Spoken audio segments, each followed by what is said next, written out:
again, it was great to get outside. Sunny Pittsburgh weather today. I think it's just we need to get outside more. You don't play the game indoors. I don't think there's any domes here in the ACC, so it's good to get outside. Kids came out with good enthusiasm again today. Got a lot of things to continue to work on. It's a work in progress. So, what do you got for me? With your offensive line earlier this spring, you mentioned Jerry Drake had done pretty well in adapting. Yeah. Has that continued? Has he hit a wall? Really hit. I mean, he's not hit a wall.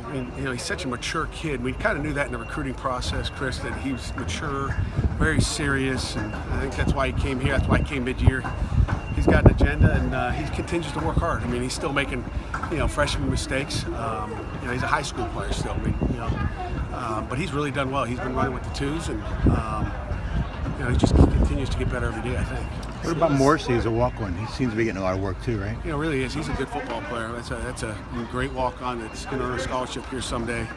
On the offensive line, we're very, very encouraged with him. I saw it last year on the our rocks or our scout team, whatever you want to call it. That probably one of the best scout team rock offensive linemen we've had, and he led that group. So he's done a tremendous job. We're happy to have him. Speaking of walk-ons, how much value has Bossert been able to add going from a quarterback when he got here to tight end and now working at long snapper? Nate works, and he's still working tight end as well as long snapper. Obviously every walk-on's goal is to earn a scholarship. I think Nate's one of those guys that has goals and he shoots for them. He knows what he wants, and he's a guy that's going to try to do anything. He'll go play holder. He'll try to be a punter if he could. He's doing anything he can do to try to help the football team. He's unselfish in that respect. Moved from quarterback to tight end. Last bowl season we had a quarterback go down and he jumped right into quarterback. He hadn't played quarterback in a year. So he's a super kid that team guy. In general, how important has been building the offensive line depth this spring? In general, our job is to develop every position really, but certainly that second offensive line group you want to do the same thing as the defensive line. It's the backup linebackers, backup safeties are off. We need 22 guys on each side of the ball. They've got to be ready to go, and the offensive line is no exception.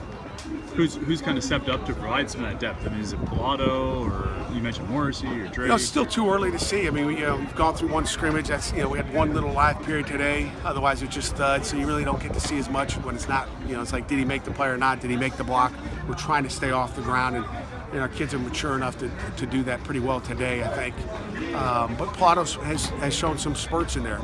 Morrissey has done some good things. Justin Morgan has done some good things. He's a load in there. When he puts his hands on you, you're going down. So there's a lot of, it's the inconsistency. There's a good play and then you're going, we got to fix that. So it's never, I guess a form of beauty out there. It's a work in progress, and there's good things and fundamentals we have to work on. Trying to develop Quadri Henderson more into a receiving role for him. How's that coming along? How's his hands looking? He's got great hands, so it's not a matter of hands. It's just a matter of his route running and not thinking so much as he's running down. As far as I guess the progression of the different coverages and the route combinations that you run off of coverages. So it's just him being more comfortable. Obviously, he loves those jet sweeps, and he had a big one today that was it's like woo, like you saw last season. But it's a work in progress with him in the pass game. But he'll be fine. Now you get him on his short stuff, he can take it to the house at any time. A lot of people, fans, writers are asking about Hamlin and Clark. Can you shed any light on those two guys? In what regards? Being banged up? The I word, yeah. The I word. That's good. You didn't say injuries. Good. I like that. They're both going to be fine. It's just it's spring ball. We got no game to play tomorrow, and both things that they'll be back from easily. But not the rest of spring, though. Maybe. You mentioned during the bowl prep or was at the bowl game, you saw some things from Ben DiNucci during the season last year. Have you seen that carry over to this spring? Yeah, Ben's played with a lot more confidence. He demands the huddle, commands it as well. He's done a nice job. He's grown up. He wasn't a true freshman. He was a redshirt freshman. Now he's a redshirt sophomore. And I think he's taken well to Coach Watson's coaching, and he's developing, and that's what we expect our quarterback. We don't expect him to come in as freshmen and be ready to go. That's why they call us coach, and that's why they put that C on your jersey. Got a random question for you, Pat. Random? They're all random. It's very random. Final Four Saturday. If you could pick a starting five from Pitt football team to play basketball, off the top of your head, who'd you go with?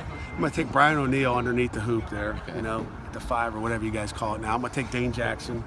You got to take Jordan Whitehead. I don't know if Jester can shoot or not, but as an athlete, I take him too. Can I get a 6 man? I think that was that think of 4? who else? 4. There's some other guys are going to be mad. Let me look at the front 4 linebackers. No, that's a tough question. Offensively,